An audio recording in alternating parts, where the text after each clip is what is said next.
Hello friends, welcome back to my channel. कैसे हैं आप सभी? मैं पूजा गुप्ता आप सभी का स्वागत करती हूं आपके अपने चैनल समाधान स्टडी आईक्यू पर। फ्रेंड्स, मैं एक शॉर्ट वीडियो कल मैंने आप सभी के बीच डाला था कि मैं एक सेट आप सभी के बीच ला रही हूं जो कि प्लेटफॉर्म रुक्मिणी का सेट है, जो जिसमें कि सब इंस्पेक्टर के क्वेश्चन बैंक मतलब बिहार दरोगा के क्वेश्चन बैंक है जो 2008 से लेकर 2022 तक के सभी पीटी मेंस के क्वेश्चन है इसमें, जो कि ESI, steno SI, forest range officer, Bihar दरोगा के सारे क्वेश्चन इसमें हैं। तकरीबन 16 सेट्स इसमें दिए गए हैं जो कि मोस्ट इम्पॉर्टेंट है बिहार दरोगा की तैयारी जो कर रहे हैं स्टूडेंट्स उनके लिए। तो आज से यह सेट्स स्टार्ट कर दी गई है, क्योंकि आप सभी के बीच आप सभी ने कमेंट किया था कि इस सेट को शुरुआत की जाए, तो आज से मैंने ये सेट्स शुरुआत किया है। तो सबसे पहला सेट मैं आज दे रही हूँ, जो कि सबसे पहला सेट आप देख सकते हैं कि 23/4/2008 का है। ये सेट मैं आज करवाने जा रही हूँ। इसमें जितने भी क्वेश्चंस मैं आपको बताऊंगी फ्रेंड्स, उसमें सारे क्वेश्चन वो इम्पॉर्टेंट हो गए और इससे संबंधित मैं एक्स्ट्रा डिटेल्स क्वेश्चन भी बताऊंगी, जो अगर आप सभी को आ पा रहा है तो आप एक क्वेश्चन जितने भी हैं कॉपी में नोट ज़रूर कीजिएगा, क्योंकि जितने भी क्वेश्चन मैं बताऊंगी सारे एग्ज़ाम के लिए इम्पॉर्टेंट होंगे। तो चलिए शुरुआत करती हूँ। शुरुआत करने से पहले, वीडियो को शुरुआत करने से पहले, सबसे पहले मैं आपसे रिक्वेस्ट करूँगी कि आप इस वीडियो को ज़्यादा से ज़्यादा जितनी हो सके इस वीडियो को फैला दीजिए, जिससे कि जो भी बिहार दरोगा की तैयारी कर रहे हैं वो उनके लिए ये फ़ायदेमंद साबित हो। और लाइक ज़रूर करें और कमेंट करके ज़रूर बताइएगा कि ये वीडियो आपको कैसा लगा, जिससे कि मैं इस वीडियो को लगातार ला सकूं और आपको 16 सेट्स कंप्लीट करवा सकूं। तो चलिए शुरू करती हूं मैं फर्स्ट क्वेश्चन से। तो फर्स्ट क्वेश्चन देख लेती हूं क्या है।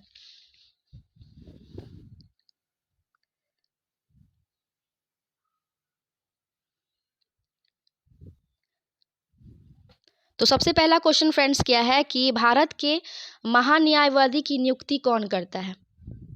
ठीक है फ्रेंड्स, तो भारत के महान्यायवादी की नियुक्ति कौन करता है? तो इसका आंसर है राष्ट्रपति। तो भारत के राष्ट्रपति जो है महान्यायवादी की नियुक्ति करते हैं कौन से अनुच्छेद में फ्रेंड्स? तो 76 का 1।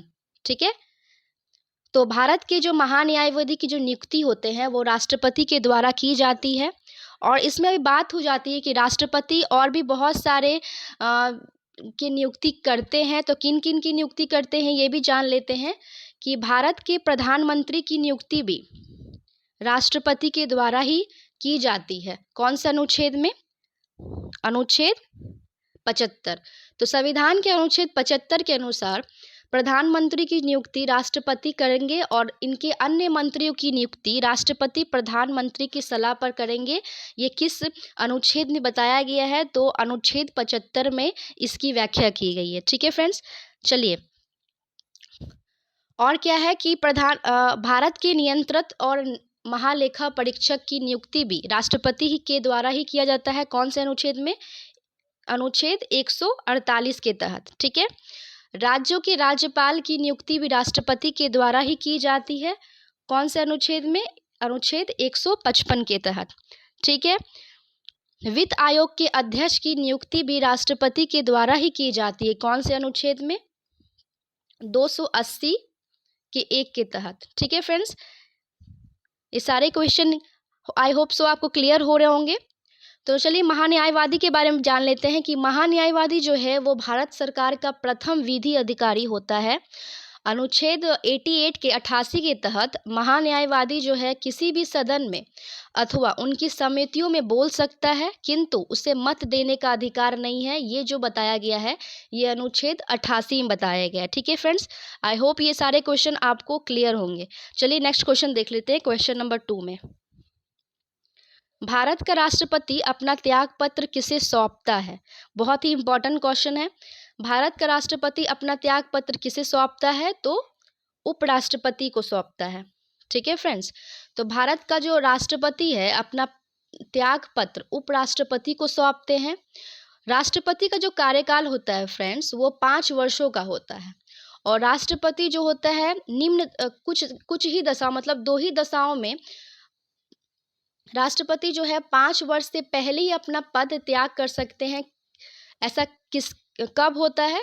जब उपराष्ट्रपति को वो संबोधित करते हैं अपना त्यागपत्र, या महाभियोग द्वारा हटाए गए। महाभियोग कब है फ्रेंड्स, कब होता है राष्ट्रपति का? अनुच्छेद 61। ठीक है, तो महाभियोग द्वारा हटाए जाने से ही राष्ट्रपति जो है अपना त्यागपत्र दे सकते हैं। ठीक है फ्रेंड्स, अनुच्छेद 57 के तहत राष्ट्रपति 5 वर्षों के कार्यकाल पूरा करने के बाद पुनः राष्ट्रपति निर्वाचित हो सकते हैं। ये अनुच्छेद किसमें बताया गया है? 57 में। ठीक है फ्रेंड्स, ये सारे क्वेश्चन जो मैं फ्रेंड्स बता रही हूँ, ये सारे क्वेश्चन ही इंपॉर्टेंट है। अगर आप इस क्वेश्चन को नहीं कर पा रहे हैं तो आप एक क्वेश्चन एक कॉपी में नोट कीजिएगा। ये सारे क्वेश्चन जो है एग्जाम के लिए महत्वपूर्ण साबित होंगी। एक और इसमें पॉइंट मैं बताऊंगी कि भारत के जो प्रथम राष्ट्रपति थे, जो डॉक्टर राजेंद्र प्रसाद थे, उन्होंने 2 कार्यकाल के लिए राष्ट्रपति निर्वाचित हुए थे। ये 2 कार्यकाल के लिए, तो जो भारत के प्रथम राष्ट्रपति थे डॉक्टर राजेंद्र प्रसाद, उन्होंने 2 कार्यकाल के लिए राष्ट्रपति उनको निर्वाचित किया गया था। ठीक है फ्रेंड्स, ये सारे क्वेश्चन क्लियर है, आई होप सो। तो चलिए नेक्स्ट क्वेश्चन देख लिया जाए। नेक्स्ट क्वेश्चन क्या है कि भारत के वर्तमान राष्ट्रपति कौन है? तो फ्रेंड्स, ये जो सेट है ये 2008 का सेट है। ठीक है फ्रेंड्स, तो उस टाइम जो था श्रीमती प्रतिभा पाटिल जो थी, वो उस टाइम ये भारत के राष्ट्रपति थी। ठीक है, यहाँ पर जो है प्रतिभा पाटिल आंसर होगा। लेकिन यहाँ पर जो आप देख सकते हैं, आप जानते हैं सभी कि वर्तमान के जो राष्ट्रपति हैं वो कौन है? द्रौपदी मुर्मू। द्रौपदी मुर्मू जी जो है वो अभी वर्तमान में भारत के राष्ट्रपति हैं, जो कि 15वीं राष्ट्रपति हैं। इसके पहले कौन थे? रामनाथ कोविंद थे। बात की जाए द्रौपदी मुर्मू की, तो द्रौपदी मुर्मू ने अपना जो शपथ ग्रहण किया था वो कब किया था फ्रेंड्स? 25 जुलाई 2022 को। ठीक है, 25 जुलाई 2022 को उन्होंने अपना शपथ ग्रहण किया था। फ्रेंड्स, सबसे द्रौपदी मुर्मू के बारे में जान लीजिए कि द्रौपदी मुर्मू जो थी, द्रौपदी मुर्मू जो है वो संथाल जनजाति की हैं, ये भी आप जान लें। ठीक है, और ये सबसे पहली आदिवासी राष्ट्रपति बनी है, ये भी आप ध्यान रखें। चलिए नेक्स्ट क्वेश्चन देख लें। भारत के 23वें सेना प्रमुख कौन बने हैं? फ्रेंड्स, यहाँ 23वें सेना प्रमुख के बारे में बात की गई है, क्योंकि ये 2008 की सेट है। तो 23वें प्रमुख सेना यहाँ पर कौन है? आंसर होगा दीपक कपूर। बात की जाए वर्तमान थल सेना अध्यक्ष की, ठीक है, तो सब ये तीनों अध्यक्ष के बारे में आप जान लीजिए, थल सेना और वायु सेना और नौसेना। वर्तमान में थल सेना जो है वो है मनोज पांडे। ठीक है, जिनका जो क्या है 29वें हैं। ठीक है, उसके बाद जो है वायुसेना अध्यक्ष जो है वो है विवेक राम चौधरी। विवेक राम चौधरी जो है वे जो है वायुसेना अध्यक्ष है। उसके बाद नौसेना अध्यक्ष है फ्रेंड्स एडमिरल हरि कुमार। ठीक है, ये जो है नौसेना अध्यक्ष है। और वर्तमान में फ्रेंड्स सबसे इम्पोर्टेंट क्वेश्चन, जो वर्तमान में अभी सीडीएस कौन है, चीफ ऑफ डिफेंस स्टाफ, वो है अनिल चौहान। ठीक है, इसके पहले आप सभी को पता था कि विपिन रावत थे, तो अभी दूसरे चीफ ऑफ डिफेंस स्टाफ कौन बने हैं? अनिल चौहान।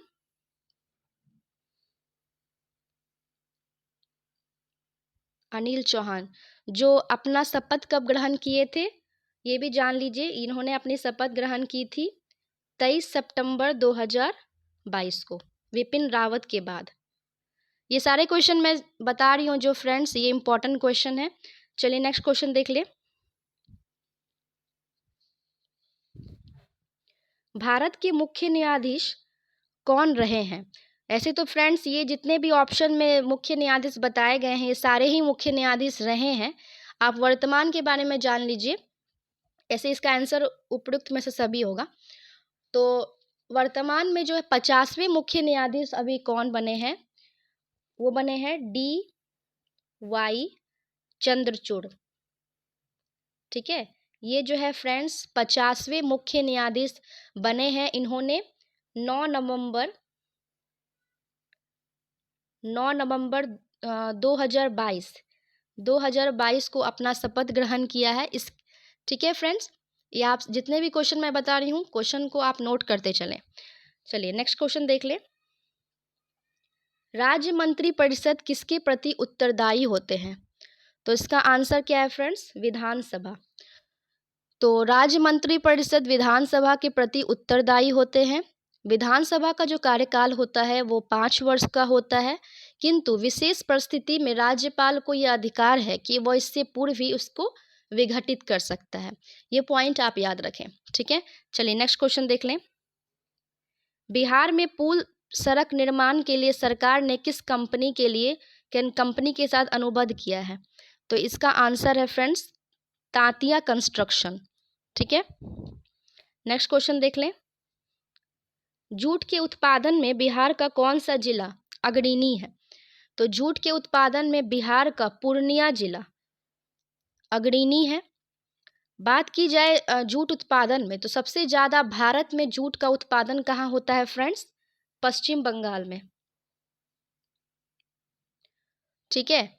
और बिहार में जूट उत्पादन का जो जिला है वो है पूर्णिया में सबसे ज़्यादा होता है। उसके बाद कटिहार में होता है, सहरसा में होता है, किशनगंज में होता है, मधुबनी, दरभंगा, ये सब सारे जगह पे जूट उत्पादन होते हैं। भारत विश्व में 35% जूट के सामानों का निर्माण करता है, ठीक है फ्रेंड्स। ये जो जितने भी पॉइंट्स है इंपॉर्टेंट है। चलिए नेक्स्ट क्वेश्चन देख लें। 1857 के विद्रोह में बाबू कुंवर सिंह ने बिहार के किस क्षेत्र का नेतृत्व किया था? तो इसका आंसर क्या होगा फ्रेंड्स? आरा। तो बाबू कुंवर सिंह जो थे वो बिहार के आरा जिले के क्षेत्र से नेतृत्व कर रहे थे। बात की जाए और भी क्षेत्र की, तो दिल्ली की जो नेतृत्व करता थे वो थे बहादुर शाह जफर। कानपुर के नेतृत्व करता थे नाना साहेब। लखनऊ के नेतृत्व करता था बेगम हजरत महल। और फतेहपुर के जो नेतृत्व करता थे वो थे अजीमुल्ला। और झांसी के थे रानी लक्ष्मीबाई, ठीक है।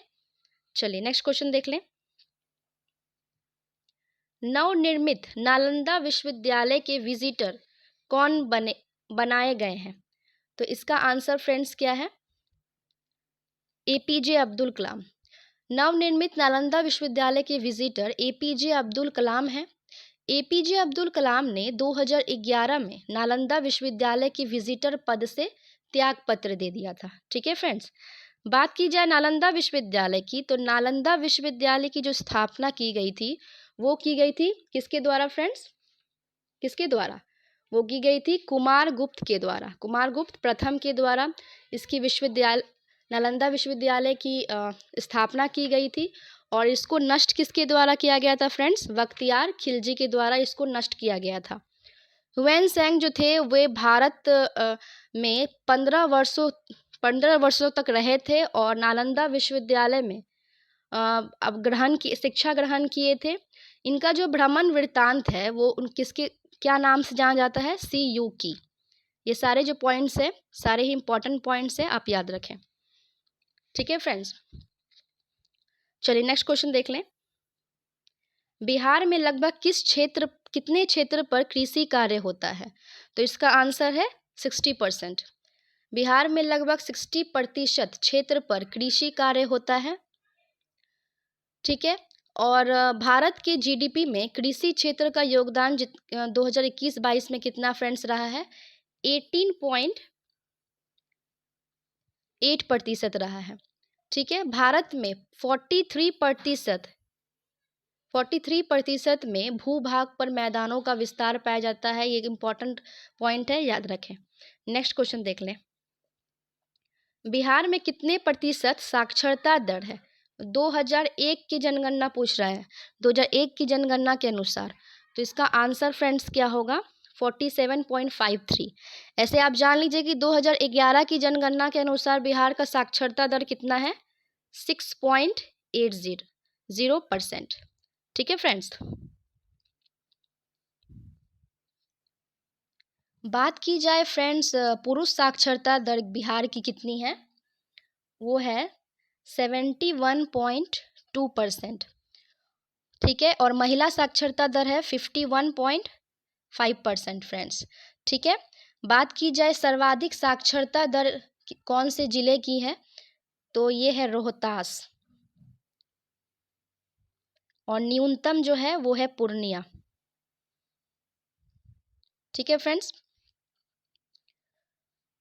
चलिए सारे क्वेश्चन जो है इंपॉर्टेंट है। चलिए नेक्स्ट क्वेश्चन देख लें। और फ्रेंड्स बिहार के बारे में ये भी जान लीजिए कि बिहार का जो क्षेत्रफल है वो है 94,163 वर्ग किलोमीटर में है इनका क्षेत्रफल। ठीक है, यहाँ का जो लिंगानुपात है वो है 918। ठीक है, यहाँ के जो प्रमंडल है, कितने प्रमंडल है बिहार में, तो बिहार में 9 प्रमंडल है, जिले 38 है, अनुमंडल 101 है और प्रखंड 534 है। ये छोटे मोटे क्वेश्चन हमेशा एग्जाम में पूछे जाते हैं फ्रेंड्स, ये क्वेश्चन आप हमेशा याद रखें। चलिए नेक्स्ट क्वेश्चन देख लें क्या है। Question number 14।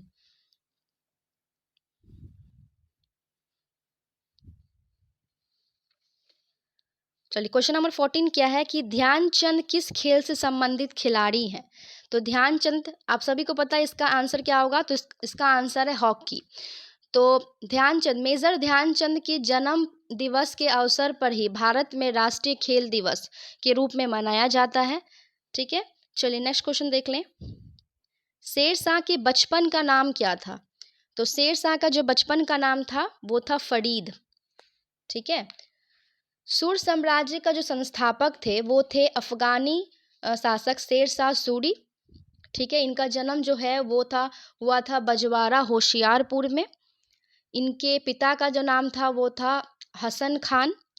फरीद खान जो थे, जो शेरशाह सूरी के नाम से जान जाते थे, उनको कहा जाता था कि वो एक शेर को तलवार के एक वार पे ही मार दिए गए थे। मतलब ये जो थे शेर को तलवार के एक ही वार पर मार दिए थे और इन्हीं बहादुरी से प्रसन्न होकर, खुश होकर बिहार के जो अफगान शासक थे सुल्तान मोहम्मद बहार खान लोहाली, इनको जो थे वो शेर खां की उपाधि प्रदान किए थे। ये भी आप याद रखें।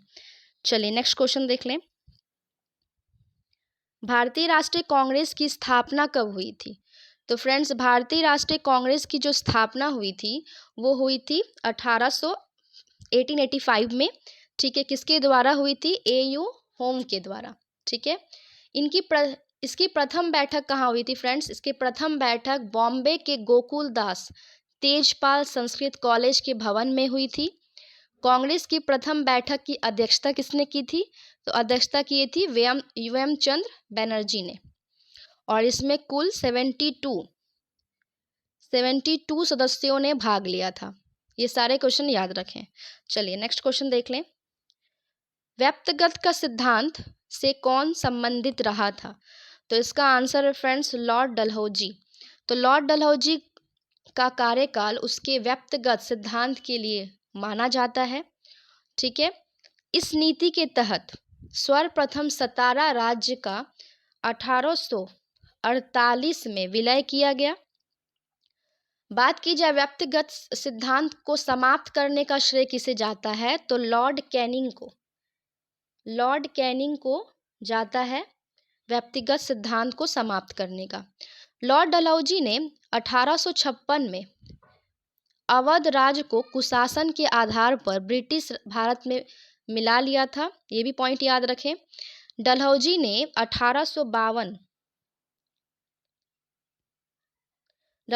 1852 में इनाम कमीशन की नियुक्ति भी की थी और 1854 में डलहौजी के कार्यकाल में शिक्षा पर वुड्स डिस्पैच भी लाया गया था। ये भी याद रखें। और फ्रेंड्स आप सभी को पता है सबसे इम्पॉर्टेंट चीज़ कि 16 अप्रैल 1853 में यहाँ पर पहली बार ट्रेन भी चली थी। ये भी आपको पता है। चलिए नेक्स्ट क्वेश्चन देख लें। भारत का प्रथम वायसराय कौन था। तो भारत का प्रथम वायसराय कौन था फ्रेंड्स, लॉर्ड कैनिंग। ठीक है, ये भारत में कंपनी द्वारा नियुक्त अंतिम गवर्नर जनरल और ब्रिटिश सम्राट के अधीन नियुक्त भारत का प्रथम वायसराय था।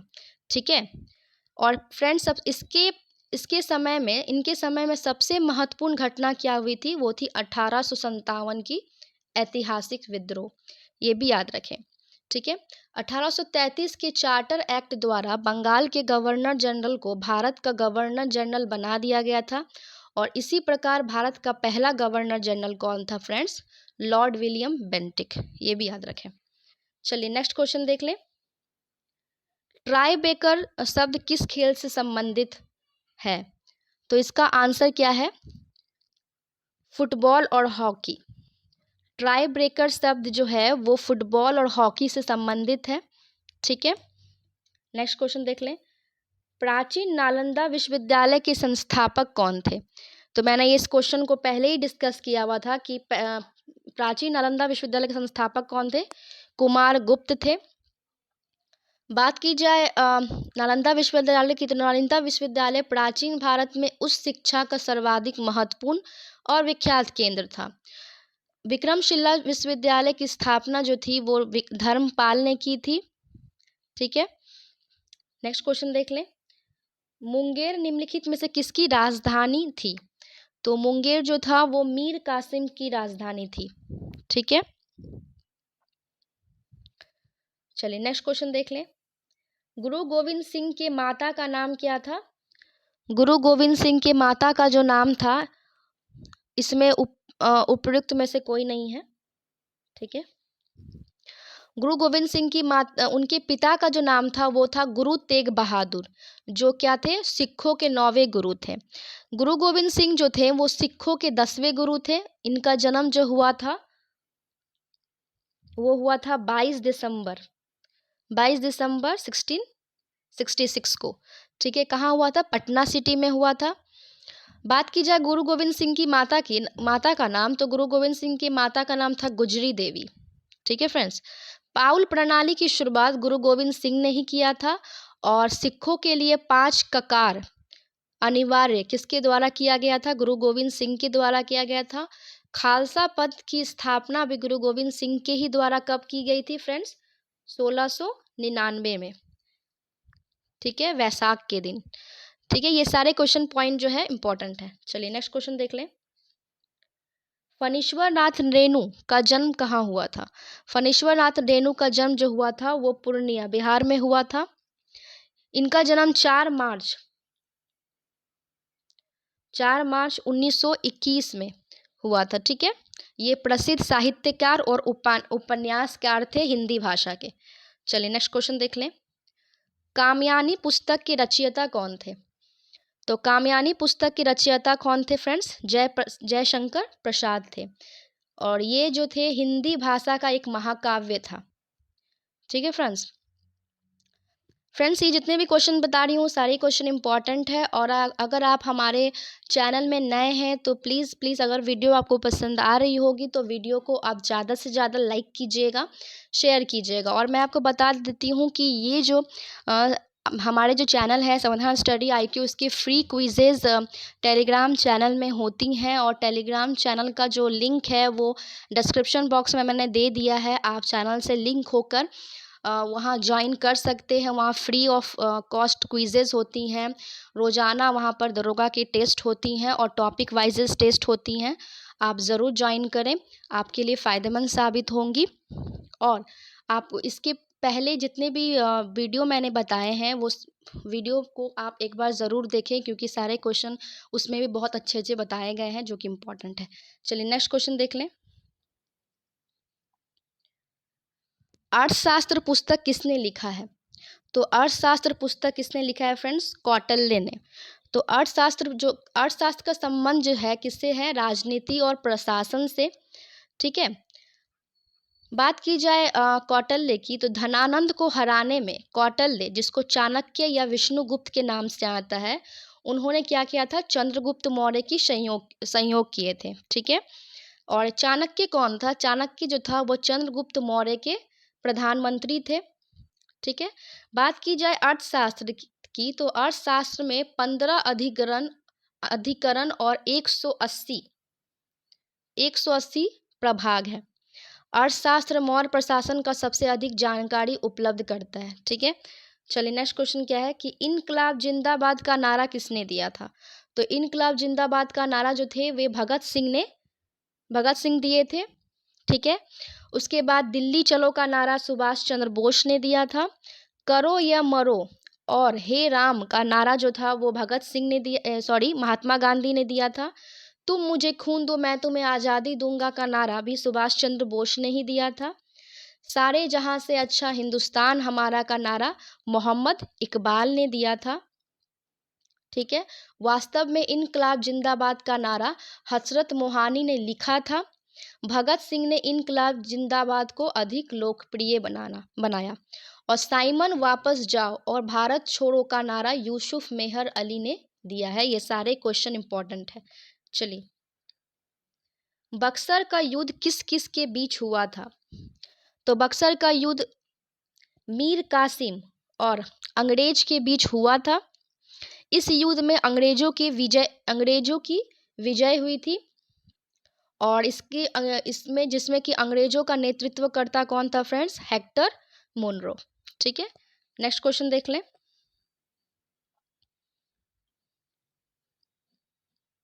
देखिए फ्रेंड्स, जो मैंने आप सभी को बताया था वो क्वेश्चन फिर से आ गया था कि बिहार में कुल कितने प्रमंडल है। आपको मैंने पहले ही डिस्कस किया था कि बिहार में कितने प्रमंडल हैं। तो 9 प्रमंडल है, 38 जिले हैं, 534 प्रखंड है।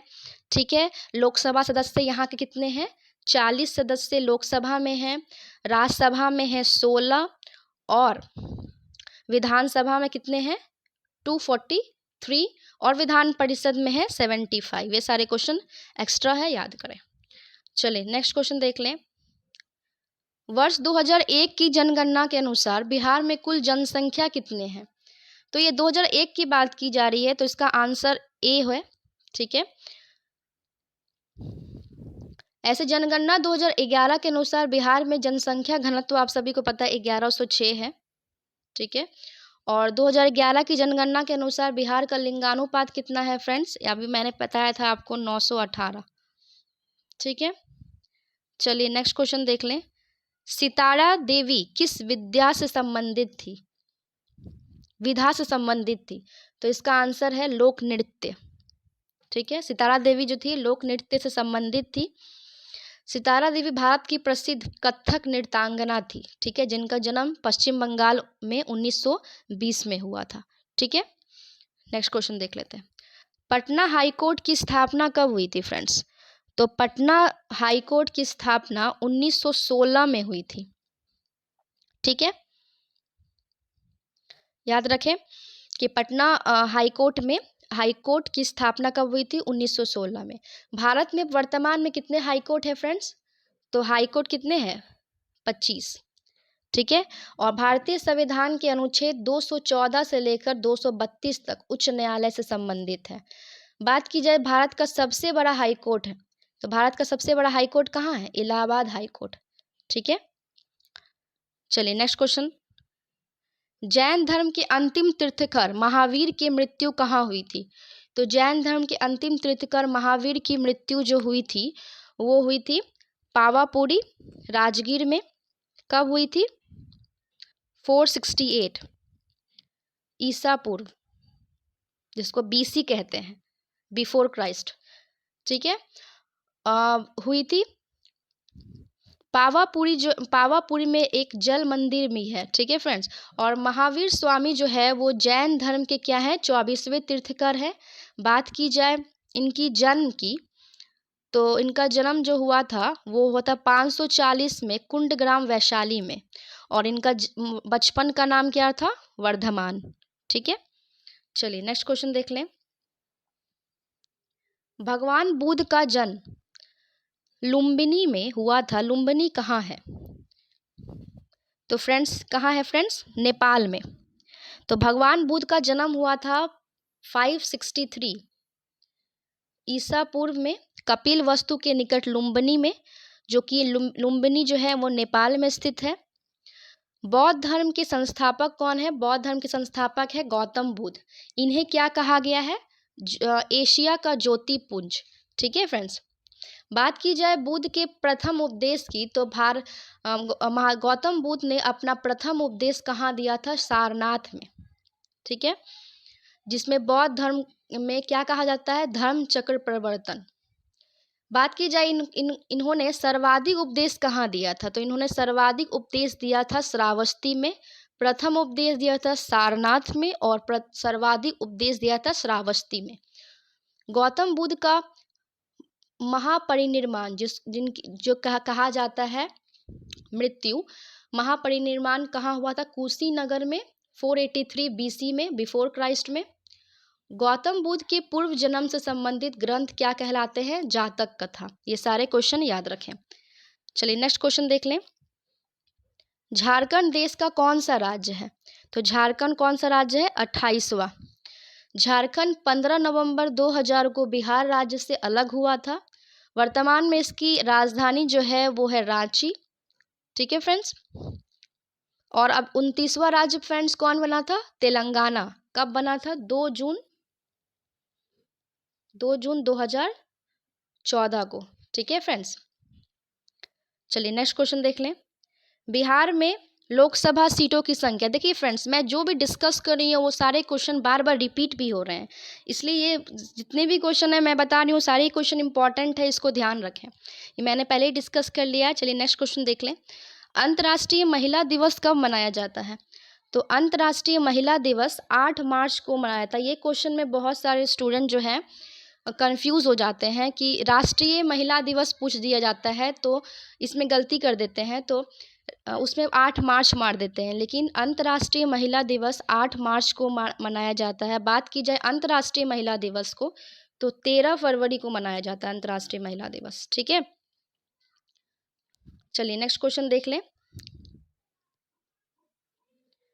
बिंबिसार किस वंश का राजा था? तो बिंबिसार जो था फ्रेंड्स वो हर्यक वंश का राजा था। ठीक है। हर्यक वंश का संस्थापक बिंबिसार था जो मगध की गद्दी पर 544 ईसा पूर्व में बैठा था। ठीक है। हर्यक वंश का जो अंतिम शासक कौन था फ्रेंड्स? वो था नागदशक। ठीक है। चलिए नेक्स्ट क्वेश्चन देख लें।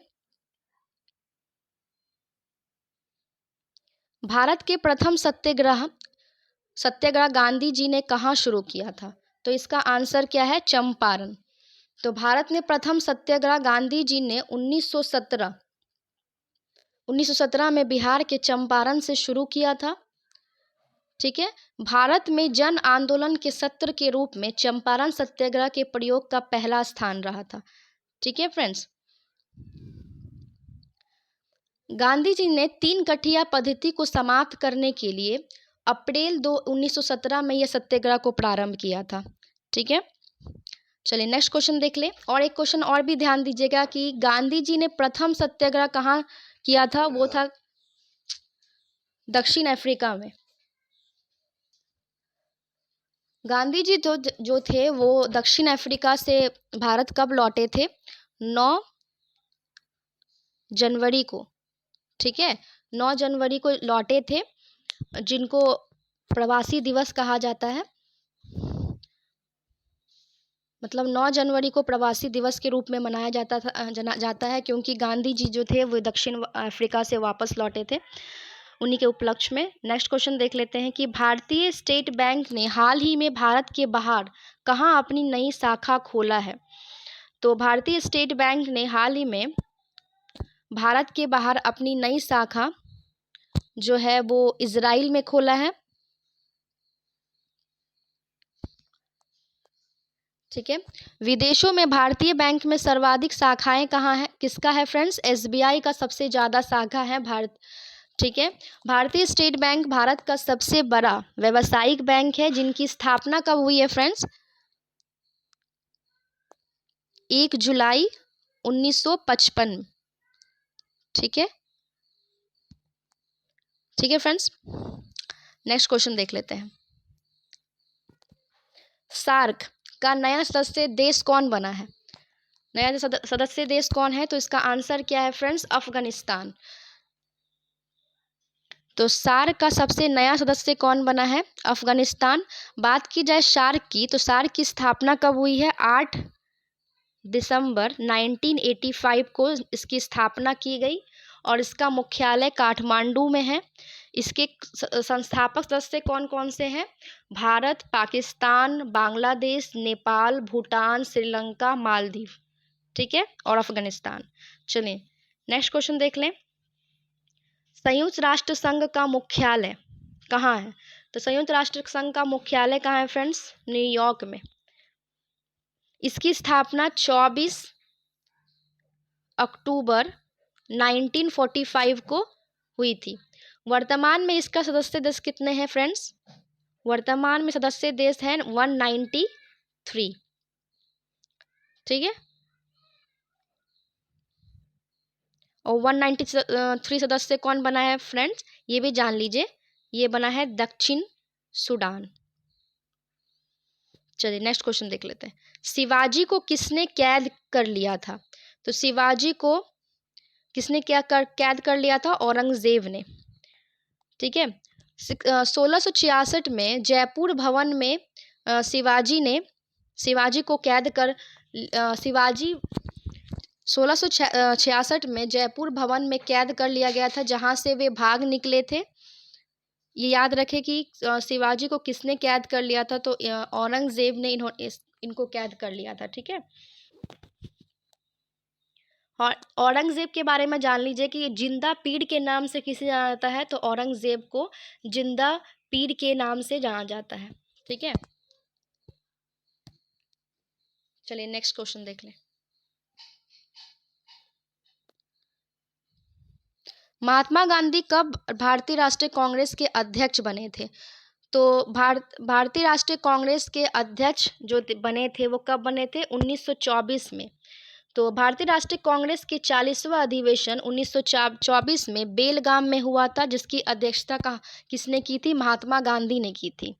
ठीक है, बात की जाए 1916 की, तो 1916 में कांग्रेस अधिवेशन की अध्यक्षता अंबिका चरण मजूमदार ने की थी।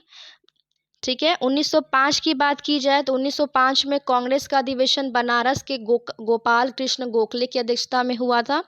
और 1934 की बात की जाए तो कांग्रेस अधिवेशन बॉम्बे में डॉक्टर राजेंद्र प्रसाद की अध्यक्षता में हुआ था। ये सारे क्वेश्चन याद रखें। चलिए नेक्स्ट क्वेश्चन क्या है कि बंगाल का विभाजन हुआ था कब? बंगाल का विभाजन कब हुआ था? 1905 में। बंगाल विभाजन की घोषणा शिमला से 19 जुलाई 1905 ईस्वी में कर्जन के द्वारा किया गया था। बंगाल विभाजन 16 अक्टूबर 1905 को लागू हुआ था, जिस दिन राष्ट्रीय शोक दिवस में मनाया गया। 16 अक्टूबर को गुरुदेव रविंद्रनाथ टैगोर के नेतृत्व में रक्षाबंधन दिवस भी इसी दिन मनाया गया था फ्रेंड्स। ठीक है, चलिए नेक्स्ट क्वेश्चन देख लें। ये भी एक और पॉइंट इसमें याद रखें फ्रेंड्स कि दिल्ली दरबार में ब्रिटिश सम्राट जॉर्ज पंचम ने 12 दिसंबर 1911 में बंगाल विभाजन को रद्द करने की घोषणा भी की थी।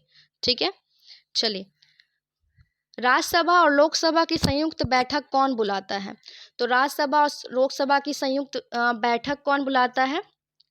राष्ट्रपति बुलाते हैं। ठीक है, संविधान के अनुच्छेद 108 में संयुक्त अधिवेशन किया गया है कि संयुक्त अधिवेशन की अध्यक्षता, इसमें देखिए फ्रेंड्स, इसमें दो क्वेश्चन है। संयुक्त अधिवेशन की अध्यक्षता लोकसभा के अध्यक्ष के द्वारा की जाती है, लेकिन संयुक्त अधिवेशन का बैठक किसके द्वारा बुलाया जाता है? तो वो है राष्ट्रपति के द्वारा। ठीक है, चलिए नेक्स्ट क्वेश्चन देख लें। एक व्यक्ति ग्राम पंचायत की सदस्यता के लिए चुनाव लड़ना चाहता है तो उनकी उम्र कितनी होनी चाहिए? तो उनकी उम्र 21 वर्ष या उससे ऊपर होनी चाहिए। ठीक है, बात की जाए लोकसभा तथा विधानसभा सदस्यता के लिए न्यूनतम आयु कितनी होनी चाहिए? 25 वर्ष। राष्ट्रपति, उपराष्ट्रपति और राज्यपाल के लिए कितनी होनी चाहिए? 35 वर्ष। ठीक है, मतदान करने के लिए न्यूनतम आयु कितनी होनी चाहिए? 18 वर्ष। ठीक है फ्रेंड्स, और राज्यसभा और विधान परिषद की सदस्यता के लिए न्यूनतम आयु कितनी होनी चाहिए? 30 वर्ष। ये सारे पॉइंट याद रखें। चलिए नेक्स्ट क्वेश्चन, नेताजी सुभाष चंद्र बोस राष्ट्रीय खेल संस्थान कहाँ स्थित है? तो इसका आंसर है पटियाला, पटियाला में। ठीक है, चलिए, और नई दिल्ली में क्या है? नेशनल हॉकी स्टेडियम है। ठीक है, चलिए नेक्स्ट क्वेश्चन देख लें। जसपाल राणा का नाम निम्नलिखित खेलों में से किस खेल से संबंधित है? तो जसपाल राणा का नाम निशानेबाजी से संबंधित है।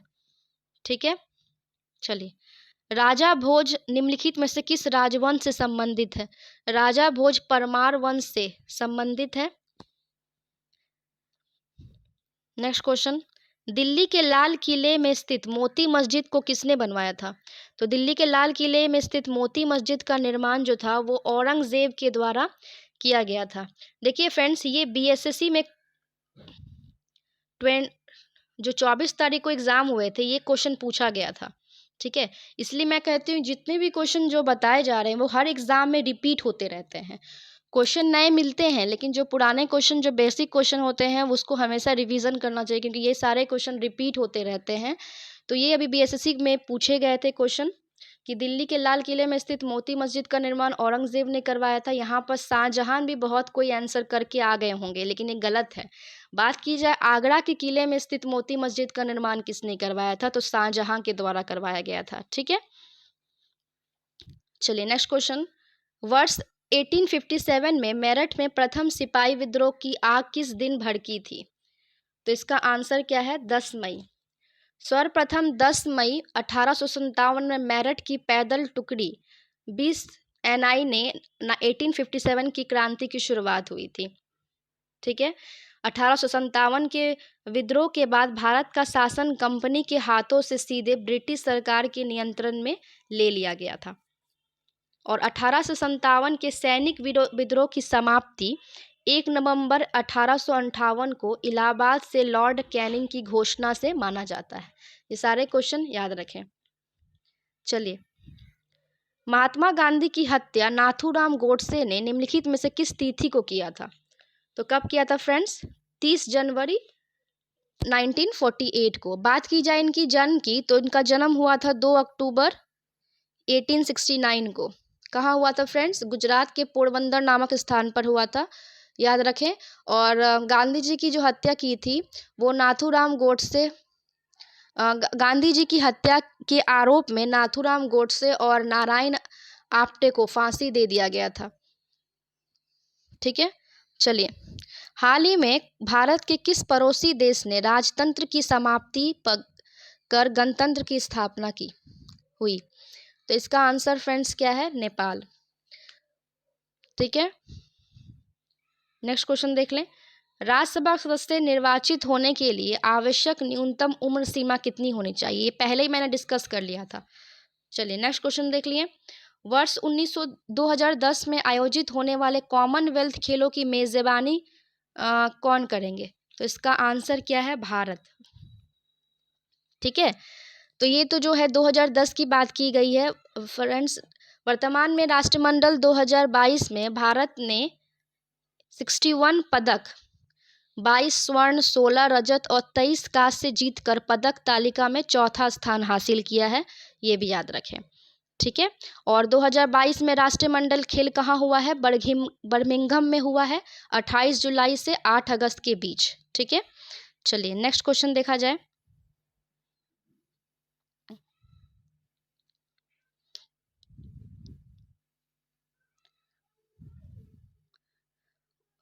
वर्ष 2008 में हो रहे ओलंपिक खेलों का आयोजन स्थल है। तो 2008 की बात की जाए तो इसका आंसर क्या होगा? चीन में।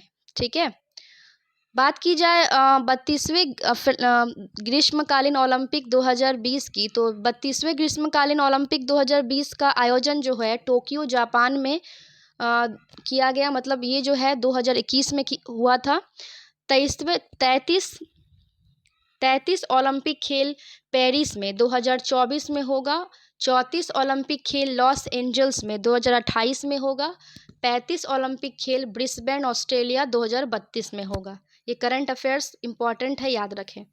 चलिए नेक्स्ट क्वेश्चन देख लें, श्वेत क्रांति का संबंध किस क्षेत्र से है फ्रेंड्स? तो श्वेत क्रांति का संबंध दूध से है। ठीक है, ऑपरेशन फ्लड की शुरुआत कब हुई थी फ्रेंड्स? 1970 में। ठीक है, और श्वेत क्रांति की जनक किसे कहा जाता है? वर्गीज कुरियन को। ठीक है, चलिए नेक्स्ट क्वेश्चन, सतलज, चिनाब और रावी निम्न में से किसकी सहायक नदियां हैं? तो सतलज, चिनाब और रावी जो है वो सिंधु की सहायक नदियां हैं। ठीक है, और सिंधु नदी की बात की जाए तो सिंधु नदी का उद्गम स्थल तिब्बत के मानसरोवर झील के पास सानोख्याब हिमनद है। ठीक है। भारत से होकर बहने वाली दूसरी सबसे लंबी नदी जो है वो सिंधु नदी है, ये भी याद रखें। WWE के भागीदार द ग्रेट खली का असली नाम क्या है? तो असली नाम इसका क्या है फ्रेंड्स? दलीप सिंह राणा। ठीक है। नेक्स्ट क्वेश्चन, पंडित रविशंकर का संबंध निम्नलिखित में से किस वाद्य वादन से रहा है? तो इसका आंसर है सितार। ठीक है। और बांसुरी से किनका रहा था? हरिप्रसाद चौरसिया का। अमजद अली खान जरीन दारूवाला का संबंध किससे था? सरोद से। ये सारा याद रखें। निम्नलिखित में से किसे लोकनायक के नाम से जाना जाता है? मोस्ट इंपॉर्टेंट क्वेश्चन है। तो ये किसे जाना जाता है फ्रेंड्स? जयप्रकाश नारायण को। ठीक है। जयप्रकाश नारायण को लोकनायक के नाम से जाना जाता है। बात की जाए लोकमान्य के नाम से किसे जाना जाता है? तो लोकमान्य के नाम से बाल गंगाधर तिलक को जाना जाता है। लोकहितवादी के नाम से किसे जाना जाता है? गोपाल हरि देशमुख को। ठीक है। ये सारे क्वेश्चन याद रखें। बुलंद दरवाजा निम्नलिखित में से कहाँ है? तो बुलंद दरवाजा कहाँ है? फतेहपुर सिकरी में। इनका निर्माण जो था वो सम्राट अकबर ने गुजरात विजय के उपलक्ष्य में करवाया था। ठीक है। चलिए नेक्स्ट क्वेश्चन, एक लंबे अंतराल के बाद भारत एवं बांग्लादेश के बीच कौन सी रेलगाड़ी चलाई गई थी? तो कौन सी चलाई गई थी फ्रेंड्स? मैत्री एक्सप्रेस। ठीक है। मैत्री एक्सप्रेस कलकत्ता और ढाका के बीच चलाया गया था। ठीक है। और दूसरा अगर बोला जाए कि दूसरा कौन सी ट्रेन थी भारत और बांग्लादेश के बीच, तो बंधन एक्सप्रेस। कब चलाई गई थी? 2017 में। चलिए, और अभी फ्रेंड्स वर्तमान में भारत और बांग्लादेश के बीच तीसरी ट्रेन भी चली है जिसका नाम है मिताली एक्सप्रेस। ठीक है। वो कब चलाई गई है? 1 जून 2022 को। ठीक है। चलिए, भारत के राष्ट्रपति को पद से कौन हटा सकता है? तो किसके द्वारा हटाया जा सकता है? तो संसद के द्वारा हटाया जा सकता है। ठीक है। चलिए नेक्स्ट क्वेश्चन देख लें। भारत का व्यापारिक संबंध सबसे पहले किस यूरोपीय देश ने स्थापित किया था? तो सबसे पहले आप सभी को पता है पुर्तगाल ने स्थापित किया था। पुर्तगाल ने अपनी पहली व्यापारिक कोठी कोचीन में खोली थी। कब खोली थी? 1503 में। 17 मई 1498 में वास्को डिगामा ने भारत के पश्चिमी तट पर स्थित कालीकट बंदरगाह पहुंचकर भारत और यूरोप के बीच नई समुद्री मार्ग की खोज की थी। ये भी याद रखें। चलिए नेक्स्ट क्वेश्चन देख लें। वेलिंगटन कप का संबंध किस खेल से है? तो वेलिंगटन कप का संबंध जो है वो हॉकी से है। ठीक है। चलिए, पृथ्वी का एकमात्र प्राकृतिक उपग्रह कौन है फ्रेंड्स? बताइए कौन है? इसका आंसर है चंद्रमा। तो पृथ्वी का एकमात्र प्राकृतिक उपग्रह जो है वो चंद्रमा है। बात की जाए चंद्रमा की तो पृथ्वी से चंद्रमा का लगभग 59% भाग देख सकते हैं। चंद्रमा को जीवाश्म ग्रह का नाम का दर्जा दिया गया है। ठीक है। और चंद्रमा का अध्ययन क्या कहलाता है? सेलिनोलॉजी। ये भी याद रखें। चलिए नेक्स्ट क्वेश्चन, जातक पवित्र ग्रंथ है किससे संबंधित? बताए थे पहले ही, बौद्धों से संबंधित है। ठीक है। नेक्स्ट क्वेश्चन, स्वेज नौ परिवहन नहर भूमध्य सागर को किसके साथ जोड़ता है? तो किसके साथ जोड़ता है फ्रेंड्स? लाल सागर को जोड़ता है। फ्रेंड्स, ये जितने भी क्वेश्चन मैं बता रही हूँ ना आप सभी को, ये सारे क्वेश्चन हमारे एक ही लक्ष्य जो कि टेलीग्राम में होते हैं, टेलीग्राम में फ्री क्विजेज होती है, सारे क्वेश्चन करवाए गए हैं। आप अगर ज्वाइन करना चाहते हैं तो डिस्क्रिप्शन बॉक्स में इसका लिंक दिया हुआ है, आप जाकर ज्वाइन फटाफट से कर लें। ठीक है। चलिए नेक्स्ट क्वेश्चन बात कर दी जाए, इसके भी इन्फॉर्मेशन जान लीजिए कि स्वेज नहर का जो निर्माण हुआ था वो कब हुआ था? 1869 में। ठीक है। 1869 में हुआ था और इसकी लंबाई कितनी है फ्रेंड्स? 168 किलोमीटर है इसकी लंबाई। और इसका राष्ट्रीय क्रम कब हुआ था? 1956 से। ये तीनों क्वेश्चन ही पूछे जाते हैं एग्जाम में। चलिए, भगवान बुद्ध ने अपने पहले धर्मोपदेश दिए थे। धर्मोपदेश क्या होता है फ्रेंड्स? प्रवर्तन। ठीक है, तो भगवान बुद्ध ने अपने पहले धर्मोपदेश कहाँ दिए थे? कहाँ दिए थे? सारनाथ में, मतलब उपदेश कहते हैं। ये मैंने पहले भी आपको डिस्कस करवाया था। सबसे पहला उपदेश कहाँ दिया था? सारनाथ में। सबसे ज़्यादा कहाँ दिया था? श्रावस्ती में। ठीक है, और गौतम बुद्ध ने अपना अंतिम उपदेश कहाँ दिया है फ्रेंड्स? कुशीनगर में। ठीक है, ये भी याद रखें। चलिए नेक्स्ट क्वेश्चन देख लें।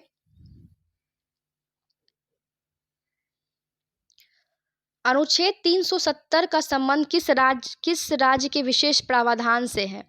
ठीक है, तो अनुच्छेद 370 जो है वो जम्मू कश्मीर से संबंधित है। जम्मू कश्मीर का अपना एक अलग संविधान था, ये आपको पता ही है, जो पृथक संविधान सभा द्वारा बनाया गया था तथा 1957 ईस्वी से ये लागू किया गया था। जम्मू कश्मीर पुनर्गठन अधिनियम 2019 के द्वारा अनुच्छेद 370 के अंतर्गत सभी प्रकारों के विशेष अधिकार को अब समाप्त कर दिया गया है। जम्मू कश्मीर और लद्दाख को 2 केंद्र शासित प्रदेशों में कब विभाजित कर दिया गया फ्रेंड्स? 31 अक्टूबर 2019 को। ठीक है, नेक्स्ट क्वेश्चन देख ले। रज्मनामा फारसी में अनुवाद है किसका? महाभारत का। ठीक है, मुगल बादशाह अकबर ने महाभारत को फारसी में रज्मनामा के नाम से करवाया था। ठीक है, यह विश्व का महाभारत जो है यह विश्व का सबसे बड़ा महाकाव्य है, ये भी याद रखें। चलिए नेक्स्ट क्वेश्चन देख ले। वह मुगल सम्राट जिनका दो बार राज्याभिषेक हुआ था, सबसे इंपॉर्टेंट क्वेश्चन ये है फिरोज तुगलक, सॉरी औरंगजेब। फिरोज तुगलक के बारे में जान लीजिए फ्रेंड्स। अगर पूछा जाएगा दिल्ली सल्तनत में किसका 2 बार राज्याभिषेक हुआ है, तो वो है फिरोज शाह तुगलक का। ठीक है, और यहाँ मुगल सम्राट में किसका हुआ है? तो औरंगजेब का। ठीक है, दो ही शासक का 2 बार राज्याभिषेक हुआ है। तो इनका पहला राज्याभिषेक कब हुआ है? 31 जुलाई 1658 को, 1658 को हुआ है, और दूसरा हुआ है 15 मई 1659 को। ठीक है फ्रेंड्स, चलिए नेक्स्ट क्वेश्चन देख लें। अंग्रेजों का सुनहरा फरमान कब प्रदान किया गया था? तो अंग्रेजों का सुनहरा फरमान 1632 में किया गया था। 1632 में गोलकुंडा के सुल्तानों ने अंग्रेज को एक सुनहरा फरमान दिया था। ठीक है, नेक्स्ट क्वेश्चन। पुर्तगालियों ने गोवा पर अधिकार कब किया था? पुर्तगालियों ने गोवा पर अधिकार 1510 में किया था। ठीक है, नेक्स्ट क्वेश्चन देख लें। रेशम किससे उत्पन्न होता है? तो रेशम किससे उत्पन्न होता है फ्रेंड्स? रेशम के कीड़े के प्यूपा से। ठीक है, next question. Mobile cell phone के काम करने के लिए निम्न में से कौन सा आवश्यक है? तो कौन सा आवश्यक है? सभी आवश्यक है। काम करने के अनुकूल हैंडसेट, सेव प्रदाता नेटवर्क और सिम कार्ड होना ही चाहिए। Next question. निम्नलिखित में से कौन से पर्सनल कंप्यूटर की कुंजी पटल की कुंजी परंपरागत टाइपराइटरों में उपलब्ध नहीं है? तो इसका आंसर है एंटर। ठीक है, नेक्स्ट क्वेश्चन। निम्नलिखित में शब्दों में से कौन सा शब्द इंटरनेट कार्यप्रणाली से संबंधित है? तो इसका आंसर है सभी। www world wide web, HTTP और ईमेल सबका है। ठीक है, बात की जाए इंटरनेट की, तो इंटरनेट जो है ये सारे जो चीज़ है वो इंटरनेट से ही संबंधित है। तो इंटरनेट का जो आविष्कार जान लीजिए कब हुआ है? तो इंटरनेट का आविष्कार 1960 में हुआ है। ठीक है, चलिए नेक्स्ट क्वेश्चन देख लें। किस रक्त वर्ग में व्यक्ति सर्वदाता यूनिवर्सल डोनर कहलाते हैं? इसका आंसर है ओ। ओ को जो है यूनिवर्सल डोनर कहा जाता है, और AB को क्या कहा जाता है? व्यक्ति सर्वग्राही। ठीक है, मतलब जो है ओ ब्लड ग्रुप का व्यक्ति जो होता है ना, किसी भी ग्रुप के व्यक्ति को रक्त दे सकता है। ठीक है, और ए बी जो होता है, ए बी ब्लड ग्रुप का व्यक्ति किसी भी ग्रुप के रुधिर ले सकता है, इसलिए उसको सर्वग्राही कहते हैं। रक्त ओ में कोई एंटीजन नहीं होता है और रक्त ए बी में कोई एंटीबॉडी नहीं होता, ये भी याद रखें। चलिए, तने की कटाई का प्रयोग निम्नलिखित में से किसे पुनः उगाने के लिए किया जाता है? तो इसका आंसर है गन्ना। ठीक है, चलिए नेक्स्ट क्वेश्चन देख लें। एड्स का पूर्ण रूप क्या है फ्रेंड्स? तो एड्स का पूर्ण रूप है एक्वायर्ड इम्यून डिफिशियंसी सिंड्रोम। ठीक है, एड्स का ये पूर्ण रूप है। और एचआईवी वायरस की जांच करने के लिए किसका प्रयोग किया जाता है फ्रेंड्स? तो एलिसा टेस्ट का यूज़ करते हैं, प्रयोग करते हैं। इस एड्स से ग्रसित रोगी को रोग प्रतिरोधक क्षमता समाप्त हो जाती है, ये भी याद रखें। चलिए, दूध के फटने में कौन से एसिड उत्पन्न होता है? तो लैक्टिक एसिड उत्पन्न होता है। और बात की जाए टार्टरिक एसिड में, तो टार्टरिक एसिड इमली में होता है और अंगूर में टार्टरिक एसिड होता है। ठीक है, सिरका में एसिटिक एसिड होता है, टमाटर में ऑक्सैलिक एसिड होता है, संतरा और नींबू में साइट्रिक अम्ल होता है। ठीक है, चलिए नेक्स्ट क्वेश्चन देख लें। संतरे किसके प्रबल स्रोत है? तो संतरे जो हैं वो विटामिन के प्रबल स्रोत हैं। ठीक है, संतरा में विटामिन सी अथवा मतलब एस्कॉर्बिक अम्ल पाए जाते हैं। ठीक है, और विटामिन सी का सबसे बड़ा स्रोत कौन सा है फ्रेंड्स? तो आंवला। बात की जाए जल में घुलनशील कौन कौन सी विटामिन होती है? तो बात की जाए जल में, तो जल में बी और सी दोनों घुलनशील होता है। और वसा में बात की जाए तो एडेक, ADE मतलब vitamin A, vitamin D, vitamin E, vitamin के, ये जो होता है वसा में घुलनशील होता है। ठीक है, चलिए, इनमें से कौन सा रोग मच्छरों में होने वाला रोग नहीं है? तो आप सभी को देख से लग रहा है कि कौन सा होगा? घेंगा रोग। घेंगा रोग जो होता है मच्छरों से होने वाला रोग नहीं है, ये आयोडीन की कमी से होता है। ठीक है, पालक के पत्ते किसके प्रबल स्रोत हैं? तो पालक के पत्ते जो है आयरन के प्रबल स्रोत है। ठीक है, सबसे अधिक आयरन किसमें पाया जाता है? मेथी में पाया जाता है। मेथी के पत्ते में भी सबसे ज़्यादा आयरन पाया जाता है। ठीक है, आयरन रक्त में हीमोग्लोबिन का निर्माण करता है। नेक्स्ट क्वेश्चन देखते हैं, दंत क्षय का कारण क्या है? तो दंत क्षय का कारण जो है बैक्टीरिया जनित संक्रमण है। ठीक है, जल में फ्लोराइड की मात्रा में बढ़ जाना भी दांतों के क्षरण का मुख्य कारक है, ये भी याद रखें। चलिए नेक्स्ट क्वेश्चन याद रखें। नेक्स्ट क्वेश्चन क्या है कि एंटीटॉक्सिन का इंजेक्शन किसके रोकथाम के लिए किया जाता है? तो एंटीटॉक्सिन का इंजेक्शन जो है वो टिटनस के रोकथाम के लिए किया जाता है। नेक्स्ट क्वेश्चन, अल्बर्ट आइंस्टाइन एक प्रसिद्ध थे, क्या प्रसिद्ध थे? तो ये कौन थे? ये भौतिक शास्त्री थे। ठीक है, और इन्हें 1921 में नोबेल पुरस्कार भी मिला था, ये भी याद रखें। चलिए, टेलीफोन का आविष्कार किसने किया था? तो टेलीफोन का आविष्कार जो था वो अलेक्जेंडर ग्राहम बेल ने किया था। ठीक है, विद्युत बल्ब का आविष्कार किसने किया था? तो थॉमस अल्वा एडिसन ने किया था। ठीक है, थर्मोस्कोप का आविष्कार गैलीलियो ने किया था। और रेडियो टेलीग्राफी का आविष्कार किसने किया था? जी मार्कनी ने किया था। सारे क्वेश्चन याद रखें। चलिए, भाप के इंजन का आविष्कार किसने किया था? तो भाप के इंजन का आविष्कार जेम्स वाट के द्वारा किया गया था। ठीक है, नेक्स्ट क्वेश्चन, संक्षिप्त रूप PSLV का अर्थ क्या है? तो पोलर सैटेलाइट लॉन्च व्हीकल इसका पूर्ण रूप है। ठीक है, और इसका सफल परीक्षण कब हुआ था PSLV का? तो 1993 में हुआ था, याद रखें। नेक्स्ट क्वेश्चन फ्रेंड्स, अगर वीडियो पसंद आ रही है तो आप लाइक करते चलिए और वीडियो को ज़्यादा से ज़्यादा शेयर करते चलिए। तो जब किसी माध्यम का ताप बढ़ता है तो उस माध्यम में प्रकाश का वेग कैसा होता है? तो अपरिवर्तित रहता है। ठीक है, जब प्रकाश की किरण एक माध्यम से दूसरे में जाती है तो अपने मार्ग में विचलित हो जाती है। इस विचलन को क्या कहते हैं फ्रेंड्स? अपवर्तन कहते हैं। नेक्स्ट क्वेश्चन देखते हैं। मुख्यतः निम्न गैस ग्लोबल वार्मिंग के लिए जिम्मेदार है। तो क्या होगा answer? Carbon dioxide. Carbon dioxide gas जो होती है ग्लोबल वार्मिंग के लिए जिम्मेदार होती है। और भी बहुत सारी गैसें हैं जो ग्रीन हाउस के लिए जिम्मेदार है। वो है CH4 जिसको कहते हैं मीथेन, N2O, CFC क्लोरोफ्लोरोकार्बन और CSF6, ये सारे। ठीक है। निम्न में से किसमें अपरंपरागत ऊर्जा स्रोत का उपयोग होता है?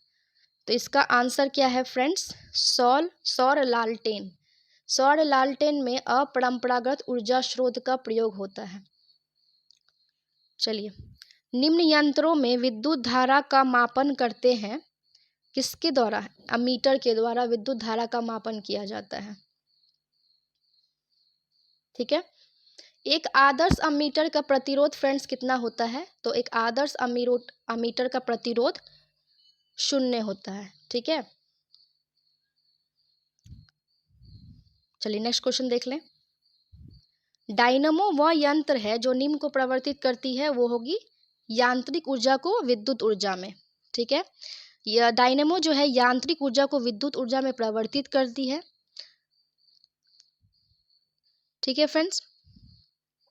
सितार जो है वो होती है यांत्रिक ऊर्जा को ध्वनि ऊर्जा में बदलता है। विद्युत सेल जो होता है वो रासायनिक ऊर्जा को विद्युत ऊर्जा में बदलता है। और सोलर सेल जो होता है वो सौर ऊर्जा को विद्युत ऊर्जा में बदलता है। ये सारे ही क्वेश्चन इंपॉर्टेंट है। चलिए नेक्स्ट क्वेश्चन देख ले। Question number 98। गैल्वेनीकृत लौह चादरों पर निम्न में से किसकी परत चढ़ी जाती है? आप सभी को पता है कि जस्ता की परत चढ़ी जाती है। जेडन कहते हैं इसको। ठीक है। पृथ्वी में उपलब्ध सबसे कठोरतम पदार्थ कौन सा है? तो सबसे कठोरतम पदार्थ है हीरा, जो कि एक अधातु है और कार्बन का अपरूप है। सब ठीक है फ्रेंड्स। सबसे अधिक घनत्व वाला और सबसे भारी तत्व कौन सा है फ्रेंड्स? ऑस्मियम है। और सबसे कम घनत्व वाला और सबसे हल्का और सबसे प्रबल अपचायक कौन है फ्रेंड्स? लिथियम है। ठीक है। और सबसे प्रबल उपचायक तत्व कौन सा है फ्रेंड्स? फ्लोरीन है। ये सारे तीनों क्वेश्चन इंपॉर्टेंट है।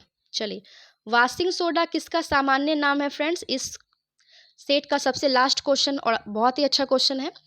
वो होगा सोडियम कार्बोनेट। सोडियम कार्बोनेट या धोने वाले सोडा या वाशिंग सोडा का रासायनिक नाम जो है वो है सोडियम कार्बोनेट। ठीक है फ्रेंड्स। सोडियम वाशिंग सोडा का जलीय विलयन क्या होता है फ्रेंड्स? क्षारीय होता है। ये भी याद रखें। सो फ्रेंड्स, ये सेट कंप्लीट होता है और इस सेट में जितने भी क्वेश्चन मैंने बताए हैं उसके साथ जो डिटेल्स क्वेश्चन मैंने आप सभी के साथ शेयर किए हैं वे क्वेश्चन सभी इंपॉर्टेंट है। भले ही वीडियो बड़ा हो लेकिन आप वीडियो को पूरा देखिएगा तो सारे क्वेश्चन आपको एकदम दिमाग में बैठ जाएंगे और कभी आप एग्ज़ाम में गलती नहीं कीजिएगा। और अगर आपको ये सेशन पसंद आया होगा तो आप बहुत बहुत बहुत लाइक कीजिएगा, शेयर कीजिएगा और कमेंट करना नहीं भूलिएगा कि आपको ये सेक्शन कैसा लगा, ये क्लास कैसा लगा, जिससे कि मैं दूसरा वीडियो जल्द ही जल्द अपलोड करूँगी। तो मिलते हैं नए सेक्शन के साथ, नए क्लास के साथ। जय हिंद, जय भारत।